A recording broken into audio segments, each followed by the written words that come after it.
ये लीजिए पहला क्वेश्चन, वॉशिंग सोडा, धोने का सोडा क्या है इनमें से? केवल 5 सेकंड मिलेंगे आपको बताना है। वॉशिंग सोडा, धोने का सोडा क्या है इनमें से? जल्दी जल्दी बताइए। चलिए तो इसका आंसर देख लेते हैं। इसका सी ऑप्शन सही है आपका, सोडियम कार्बोनेट। सोडियम कार्बोनेट को वॉशिंग सोडा, धोने का सोडा कहते हैं। कमेंट करके बताइए खाने वाले सोडे का फॉर्मूला क्या है? खाने वाले सोडे का फॉर्मूला क्या है? कमेंट करके जल्दी बताइए तुरंत, नहीं तो बाद में भूल जाएंगे। अगला क्वेश्चन देख लेते हैं, ये रहा। निम्न में से किसकी कमी के कारण आपको अरक्तता होती है? एनीमिया। एनीमिया किसी कमी के कारण होता है? जल्दी बताइए। चलिए देख लेते हैं क्या है इसका सही आंसर। डी ऑप्शन सही है, आयरन की कमी के कारण एनीमिया होता है। नेक्स्ट क्वेश्चन ये रहा, क्वेश्चन नंबर 3, फोटोग्राफी में उपयोगी हाइपो रासायनिक रूप से क्या है? फोटोग्राफी में उपयोगी हाइपो, ये रासायनिक रूप से इनमें से क्या है? चारों ऑप्शन आपके सामने हैं। तो इसका सही आंसर है आपका सोडियम थायोसल्फेट होता है हाइपो। हाइपो जो होता है सोडियम थायोसल्फेट होता है। चलिए नेक्स्ट क्वेश्चन देख लेते हैं, क्वेश्चन नंबर 4, किडनी की समस्या के रोगियों के अपोहन मतलब डायलिसिस की प्रक्रिया में कौन से तत्व का प्रयोग होता है? इनमें से बताइए। 4 ऑप्शन आपको दिख रहे होंगे, विसरण, अवशोषण, परासरण या इलेक्ट्रोफोरेसिस। चलिए बताइए क्या इसमें से उपयोगी होता है, प्रयोग में लाया जाता है? इसका सही आंसर देख लेते हैं। इसका सही आंसर है आपका ए मतलब विसरण। विसरण के द्वारा डायलिसिस की प्रक्रिया होती है, याद रखिएगा। अगला क्वेश्चन देख लेते हैं, ये रहा, सोल्डर किस धातु का मिश्रण है? कम से कम 500, 600, 700, पता नहीं कितनी बार रिपीट हुआ। ये क्वेश्चन हर एग्जाम में रिपीट होता है। ऐसे क्वेश्चन तो किसी गलत नहीं होना चाहिए। आंख बंद करके सोते समय भी कोई पूछे तो आपके मुंह से क्या निकलना चाहिए? टिन और लेड। क्या निकलना चाहिए? टिन और लेड। बहुत बढ़िया। अगला क्वेश्चन देख लेते हैं। नेक्स्ट क्वेश्चन ये रहा, अपरिपक्व फल को कृत्रिम रूप से परिपक्व करने के लिए या इनडायरेक्टली फल को पकाने में इनमें से किस चीज की यूज होता है? क्या चीज यूज होता है? एथिलीन, एथेन, कार्बन डाइऑक्साइड या फिर एसिटिलीन। फल को आप पकाते हैं, किस चीज से पकाते हैं? कई लोग कार्बाइड भी कहते रहते हैं ना, वो क्या होता है? तो कार्बाइड या फिर फल को पकाने के लिए एथिलीन का यूज किया जाता है, एथिलीन का, फल को कृत्रिम रूप से पकाने के लिए। नेक्स्ट क्वेश्चन, उस रासायनिक प्रक्रिया को क्या कहते हैं जिसमें ताप की उत्पत्ति होती है? ताप उत्पन्न होता है, कौन सी ऐसी रासायनिक प्रक्रिया होती है?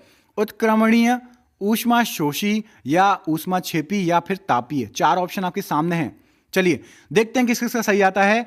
सही आंसर है आपका डी मतलब ऊष्मा छेपी अभिक्रिया बोलते हैं, जिसमें ताप, जिस रासायनिक प्रक्रिया में ताप की उत्पत्ति होती है। दोस्तों ईमानदारी से पूरे क्वेश्चन लगाइए, 50 बहुत ही ज्यादा इंपॉर्टेंट क्वेश्चन है, रेलवे में रिपीटेड हो रहे हैं, तो ये फोकट के नंबर है आपके, फ्री के नंबर जिसको बोलते हैं हम। पाचन क्रिया में प्रोटीन निम्नलिखित में से किस पदार्थ में बदल जाते हैं? बताइए। जब पाचन क्रिया होती है तो प्रोटीन किस में बदल जाता है? वसा, ग्लूकोज, अमीनो अम्ल या फिर माल्टोज। इनमें से किस चीज में बदल जाता है पाचन क्रिया में? आपका जो है प्रोटीन, तो प्रोटीन आपका बदल जाता है अमीनो अम्ल में, अमीनो एसिड में बदल जाता है। ठीक है। मानव रक्त का पीएच मान लगभग कितना होता है? मानव रक्त का पीएच मान कितना होता है? 3, 7.5, 12 या फिर 6? जल्दी बताइए। तो मानव रक्त का पीएच मान आपका होता है, बी ऑप्शन सही है, मतलब 7.5। चलिए आपको बताना है केले का पीएच मान। देखते हैं किस किस ने लूसेंट और स्पीडी रटी है। नहीं रटी तो ढूंढ के लाइएगा, लेकिन मुझे कमेंट करके तुरंत बताइए केले का पीएच मान कितना होता है? केले का पीएच मान क्या होगा बताएंगे सभी। अगला क्वेश्चन, मानव शरीर में सबसे प्रचुर तत्व कौन सा है? मानव शरीर में सबसे प्रचुर तत्व कौन सा है? कार्बन, कैल्शियम, नाइट्रोजन या ऑक्सीजन? ये आंख बंद करके आपको इसका सही आंसर पता होना चाहिए। कौन सा तत्व पूछा है? क्वेश्चन अच्छे से पढ़ लीजिएगा। तत्व जो है वह है कैल्शियम। कैल्शियम जो तत्व है मानव शरीर में प्रचुर मात्रा में पाया जाता है। कार्बन का न्यूनतम प्रतिशत निम्नलिखित में से किसमें है? इनमें से किसमें कार्बन का सबसे कम प्रतिशत है, ये बताना है आपको। बहुत ही अच्छा क्वेश्चन है, देखते हैं किस किसको पता है। कार्बन का सबसे कम प्रतिशत किसमें है? इसका सही आंसर आपका हो जाएगा सी मतलब पिटवा में, पिटवा लोहा में कार्बन का सबसे कम प्रतिशत होता है, पिटवा लोहा में, याद रखिएगा। अगला क्वेश्चन ये रहा, अम्लता कम करने के लिए उपयोग की जाने वाली एल्यूजेल गोली। जल्दी बताइए क्या है? अम्लता मतलब एसिडिटी होती है, उसको कम करने वाली, अम्लता को कम करने वाली कौन सी गोली है? सोडियम कार्बोनेट है, सोडियम हाइड्रोक्साइड है, अमोनिया है या फिर एल्यूमिनियम हाइड्रोक्साइड? तो अम्लता कम करने के लिए हम यूज करते हैं, डी ऑप्शन सही है, एल्यूमिनियम हाइड्रोक्साइड को यूज करते हैं अम्लता कम करने के लिए। नेक्स्ट क्वेश्चन ये रहा, गैस ज्वाला, गैस फ्लेम का सर्वाधिक तप्त भाग क्या कहलाता है? कौन सा तप्त भाग है सर्वाधिक गैस फ्लेम का? गैस फ्लेम का तो दीप्त भाग, अंध भाग, नीला भाग या अदिश भाग? इनमें से सही आंसर क्या होगा देख लीजिए। ये क्वेश्चन बहुत ही अलग है और आ चुका है कई बार एग्जाम में। सही आंसर देख लेते हैं, सी ऑप्शन बिल्कुल सही है। नीला भाग जो है गैस फ्लेम का सबसे ज्यादा गर्म या तप्त भाग होता है। सीसा किसके साथ प्रक्रिया करती है इनमें से? सीसा जो है किसके साथ प्रक्रिया करता है बताइए जल्दी। HF, HCI, HBr, HI, जल्दी बताइए, देखते हैं किसको पता है क्वेश्चन का आंसर। तो सीसा जो है आपका ए ऑप्शन सही है, मतलब HF से प्रक्रिया करता है। बहुत बढ़िया, अगला क्वेश्चन देख लेते हैं, ये रहा। नाभिकीय रिएक्टर के विनिर्माण में निम्नलिखित में से कौन सा तत्व अनिवार्य है? मतलब बिल्कुल अनिवार्य है, उसके बिना विनिर्माण नहीं हो सकता। चलिए बताइए, देखते हैं किस किस को इसका आंसर पता है।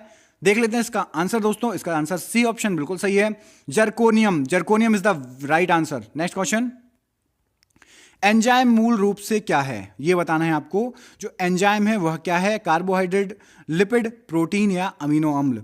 तो एंजाइम जो होता है बच्चों वो सी ऑप्शन प्रोटीन है। एंजाइम एक प्रोटीन है, एक प्रकार का प्रोटीन है। निम्नलिखित में से कौन चुंबक से व्यंकुचित होता है बताइए। चुंबक से व्यंकुचित कौन सा होता है? रेडियो तरंगे, एक्स तरंगे, बीटा तरंगे या यूवी किरणें? तो इसका सही आंसर है रेडियो तरंगे होती है। रेडियो तरंगे, आप उसके पास मैग्नेट ले जाओगे तो वो सही से वर्क नहीं करेंगी।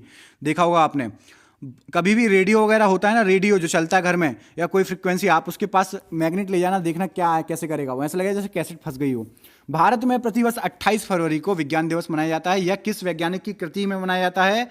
तो सभी को पता है, हम बचपन से पढ़ते आ रहे हैं कि CV Raman, doctor CV Raman के कृति में जो है मनाया जाता है। क्या मनाया जाता है? वैज्ञानिक दिवस। बहुत बढ़िया, अगला क्वेश्चन देख लेते हैं, क्वेश्चन नंबर 19। केवल आपके 50 क्वेश्चन है, पूरे लगाइएगा ईमानदारी से। किसी तत्व का परमाणु भार निम्न में से किसके कारण होता है? परमाणु भार किस पर निर्भर करता है? इनडायरेक्टली ये पूछा है, देखते हैं किस किसको पता है। 4 ऑप्शन ये रहे। चलिए बताइए क्या इसका सही आंसर क्या हो सकता है आपके हिसाब से, अपना दिमाग लगाइए।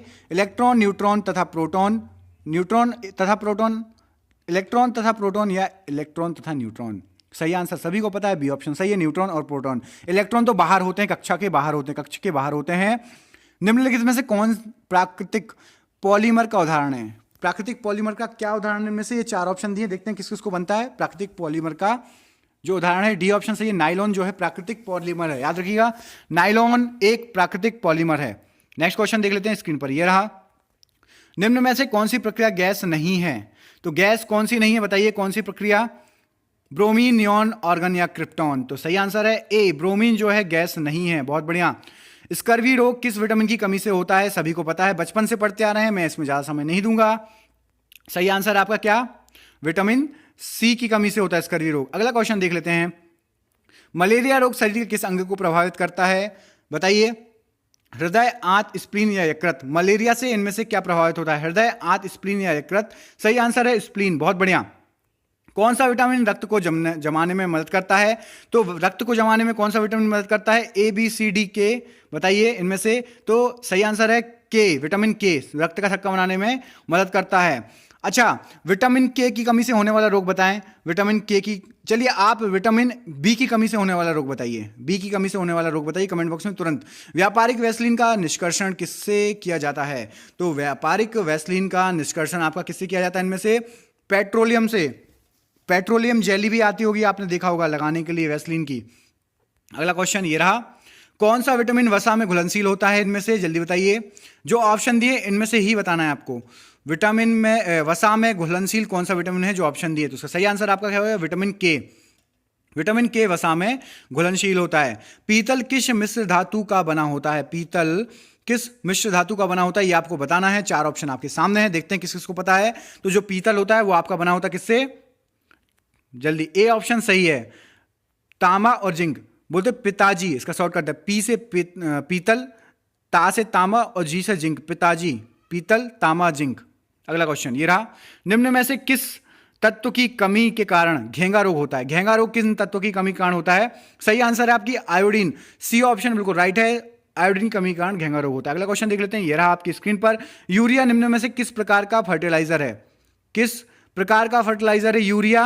सभी को पता है, ऑप्शन नंबर ए, नाइट्रोजन सबसे ज्यादा यूरिया में पाया जाता है। नाइट्रोजन प्रकृति में भी, हमारे वायुमंडल में सबसे ज्यादा कौन कौन सी गैस पाई जाती है कमेंट करके बताइए। सबसे ज्यादा कौन सी गैस पाई जाती है कमेंट करके बताएं। पारा निम्न में से किससे आसानी से प्राप्त किया जा सकता है?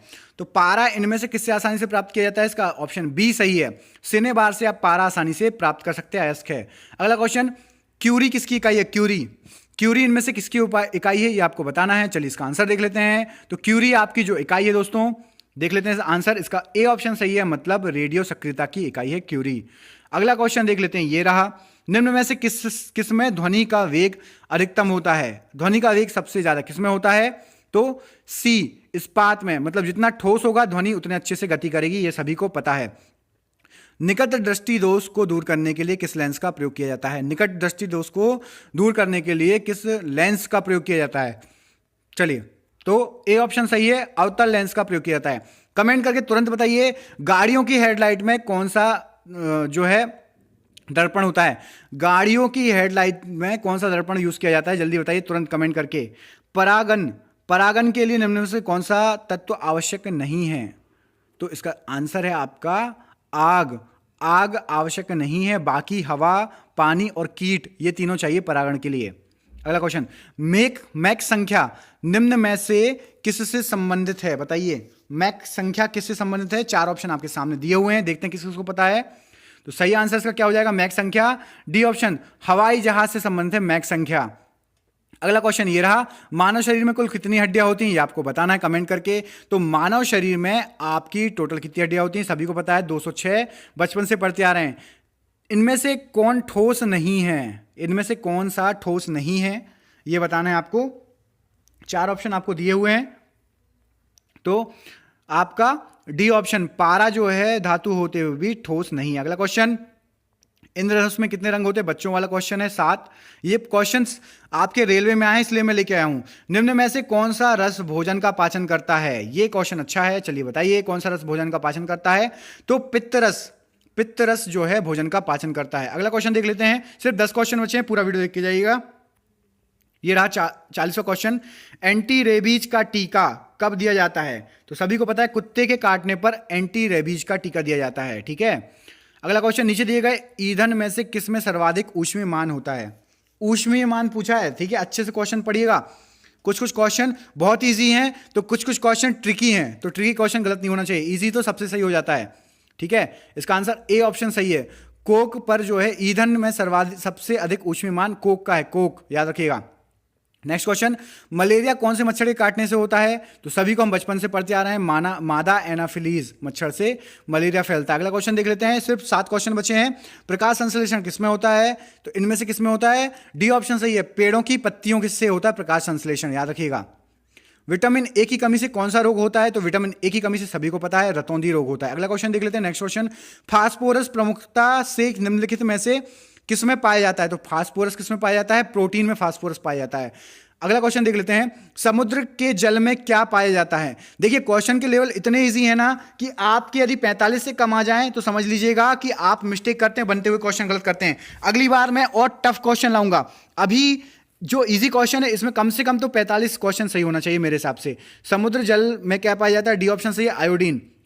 कम से कम 45 सही होना चाहिए, यदि 45 से कम हो रहे हैं तो समझ लीजिए कि इजी क्वेश्चन भी गलत कराते हैं आप। हरे मेढक की पीठ पर काली धारी वाले मेढक को वैज्ञानिकों ने क्या नाम दिया है? बताइए, हरे मेढक की पीठ पर काली धारी बने रहते हैं, तो उसमें सी ऑप्शन राना टिग्रीना है, सही है वैज्ञानिक नाम, ठीक है, याद रखिएगा। अगला क्वेश्चन ये रहा, रक्त को जमाने में कौन सा प्रोटीन उपयोग में लाया जाता है? इनमें से तो कौन सा प्रोटीन उपयोग में लाया जाता है? इसका आंसर ए सही है,